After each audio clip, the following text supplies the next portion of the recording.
Selamat siang, sahabat petani, khususnya buat adik-adik kaula muda, calon pemilik Indonesia Emas 2045. Siang ini, waktu istirahat, saya Wayan Supakno Pak Tani mau berbagi topiknya Hakikat Indonesia Emas tahun 2045.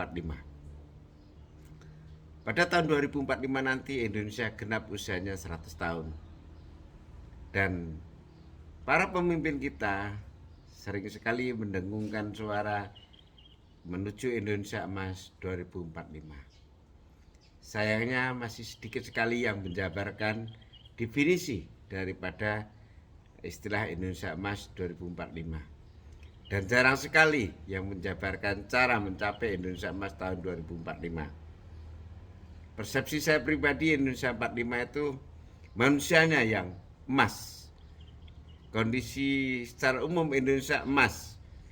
Ekonomi, sosial, budaya, keamanan, pertahanan, emas semua. Artinya prima dibandingkan logam lainnya. Ya, pilihan utama dan pertama dibandingkan yang lainnya sehingga kolomnya bernama emas. Sesungguhnya Indonesia emas sudah dicapai sebagian. Contoh konkret tingkat lembaga. Kopassus misalnya. Seluruh militer di atas bumi ini memiliki rasa segan yang tinggi dan takut yang tinggi kepada prajurit Kopassus. Karena selalu menjadi pasukan yang menjuarai tingkat dunia pada berbagai lomba keterampilan perorangan prajurit militer. Contoh sederhana itu tingkat lembaga. Tingkat perorangan banyak juga.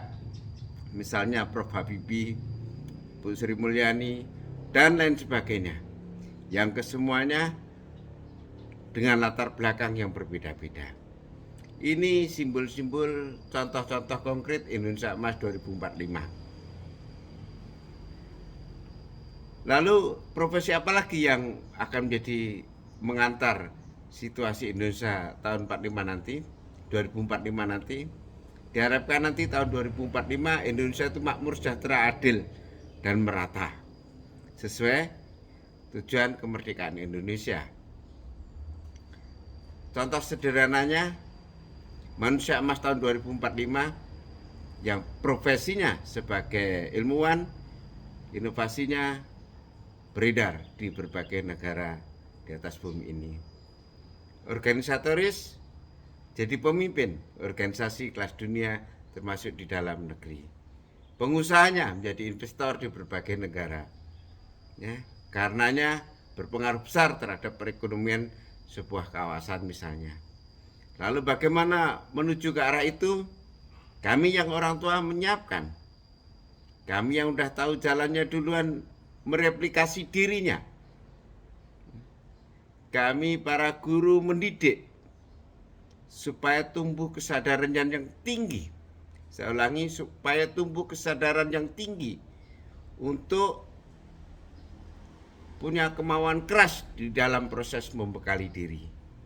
Sehingga kedepannya saat sudah terbekali mampu menjadi solutif masalah dalam dirinya dan masyarakat sekitarnya, termasuk masyarakat dunia. Terpenting lagi adalah semua anak muda yang nantinya 24 tahun lagi akan menjadi penikmat, mulai sekarang juga harus mempersiapkan diri supaya menjadi bagian dari ciri-ciri Indonesia emas seperti saya uraikan tadi. Saya kira itu, mari gemar membekali diri dengan penuh kesadaran karena tahu diri bahwa itu penting buat kita dan buat masyarakat sekitar, apalagi untuk bangsa dan dunia. Salam hormat, salam tetap sehat, dan selalu inovatif dari saya Wayan Supakno, Pak Tani.